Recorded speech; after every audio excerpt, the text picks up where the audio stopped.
All right, our next guest came close to a professional tennis career and had a brief stint as a singer. She also worked in Hollywood on Jessica Jones, The Forever Purge, and King Richard. What has she not done? And in her newest project, she's turning her focus to some interesting individuals. Take a listen.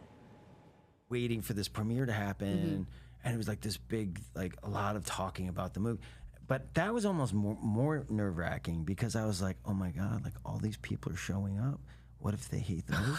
Oh no. What if they're like, we hate it, like it's not what we thought? So that is Great Ones. It's a podcast hosted and conceived by actress and producer Susie Abromeit, who joins us this morning. So welcome back to the show. Great to see you here. Thank you guys so much for having me. Yeah, it's been a wild ride with this new podcast, and I've just been interviewing just some of the most amazing people, and kind of like, I guess how it started was I wanted to understand greatness, and I wanted to understand like what it takes to be great, and you know, the perils and the other flip side of what success means, and like whether that's in being in a great relationship or the best in your field or the best in your career, where I wanted to understand where I've just been always on the path of the journey and the divine, and trying to, you know, and I'm always trying to understand like what it takes to be like a full, great person on every level. So I'm always just wanting to ask, you know, everyone, like, what does this mean to be like,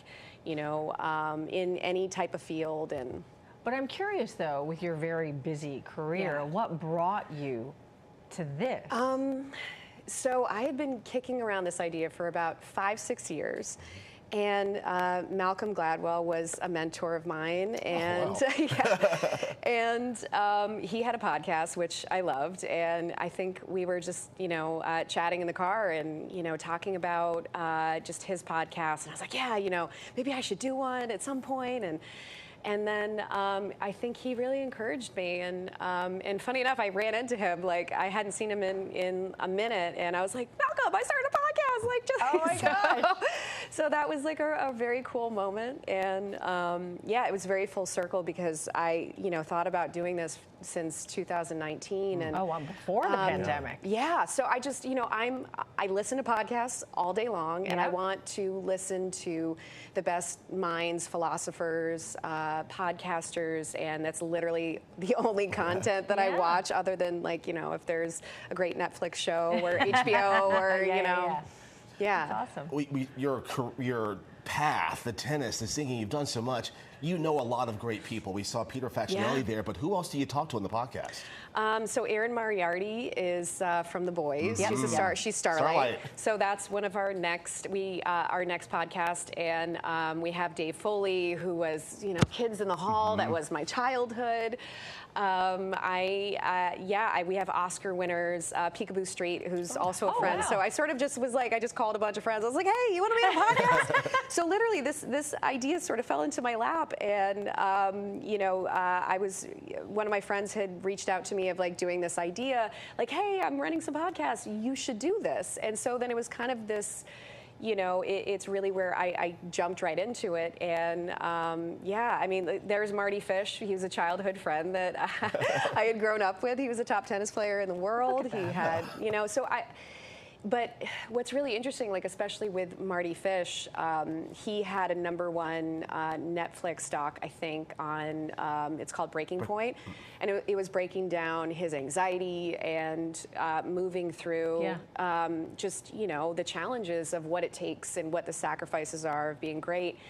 And yeah, I love learning, I love growing, and I'm constantly on that path and that journey. So, you know, I literally get to learn from this every day. And the Peekaboo Street, who is a gold medalist and an icon, and so you get to hear and you know, how she visualized winning before she won. Yeah. Like she literally breaks it down where she, you know, she could feel the skis underneath her feet. She saw the time, and that's crazy. You know, she felt how cold it was. So it was literally almost like an acting exercise that she did, and it just blew my mind, because then you're learning, you know, how to apply these things to your life. And have you used any of that for your all own the time? Life?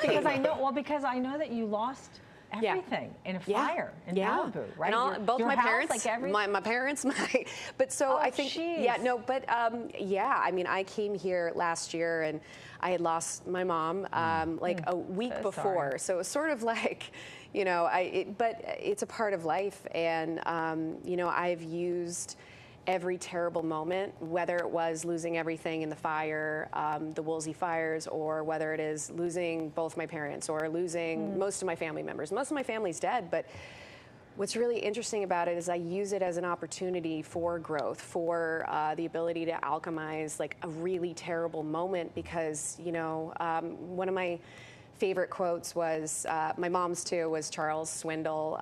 You know, it's 90%